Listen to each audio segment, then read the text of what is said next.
Hello, everyone. My name is Isabel Beedle, and this is my outline for my research project. Starting with my research questions, how can I motivate my students to score higher on recorder karate tests? And what other extrinsic or intrinsic motivators could provide success for my students? Some influences for these questions is that one, I want a majority of students to reach a higher belt level than previous years, but I do not want to compromise the integrity of the music. So, for example, to pass a belt test, each song gets a little bit tougher. Maybe it adds a new note and a new rhythm.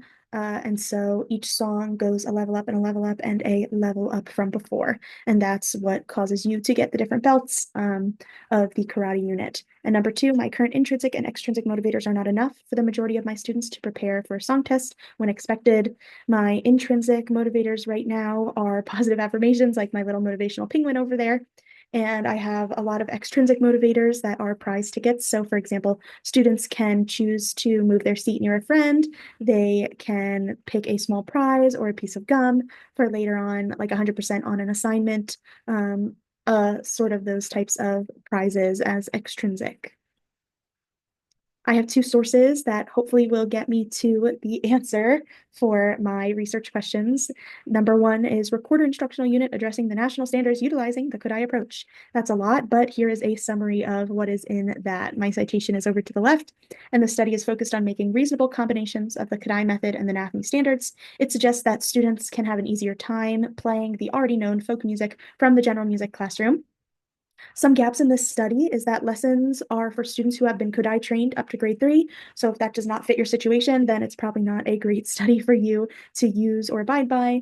It is limited to the pentatonic scale with F Do. So again, if they have not learned those 5 different notes of the pentatonic scale starting on F, then it's not a great fit for you. And it's based on a 6-week, 2 times a week for 45 minutes meeting schedule. I do not have that opportunity. I meet my students once every 6 days for 45 minutes. And so I would need to stretch this curriculum out in a much longer time than she did in just those 6 weeks. So that is something that I will have to change when I do use this for my classroom, hopefully in January when I start my recorder unit. My second source is Profiles of Intrinsic and Extrinsic Motivators in Elementary School, a longitudinal analysis. The summary for this is a little bit longer. It targets late elementary years and it aims to inform interventions for motivational challenges. It explores intrinsic and extrinsic motivators, and it identifies 3 profiles, high levels of both, primarily intrinsic and primarily extrinsic. The intrinsic group showed the highest stability and academic performance. It was at 76%, and the high quantity both group was least stable at 45%. So this suggests intrinsic and extrinsic motivators can coexist independently, where previously they were studied in tandem. And my citation is down here, and the gaps in this include it does not provide motivators examples for the music classrooms. The future research should focus on experimental designs and in order to prevent declines in motivation as students transition to higher grades. And lastly, it does not study multiple populations with different levels of familial involvement, which would be important to my situation. The method I'm using is action research. This is the crockpot method, as I like to call it. And so you take a bunch of different ingredients like performance measures, surveys, journals, observations, and interviews, and combine them all together, and you can use action research. There is a video that Dr. Major shared with us called What is Action Research? And I have that here because I really love the way it put all of these pieces together to help with my final paper.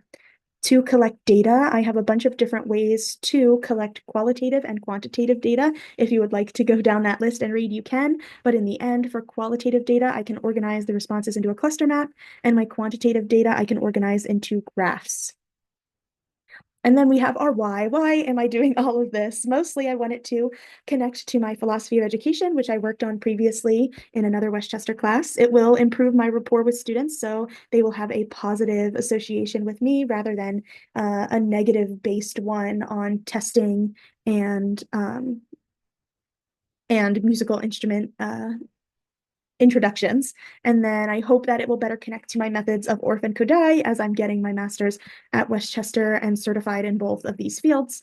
And this last one is a possibility. It might not happen, but if it does, that would be great for my other fellow educators, which is a possible increased participation in band.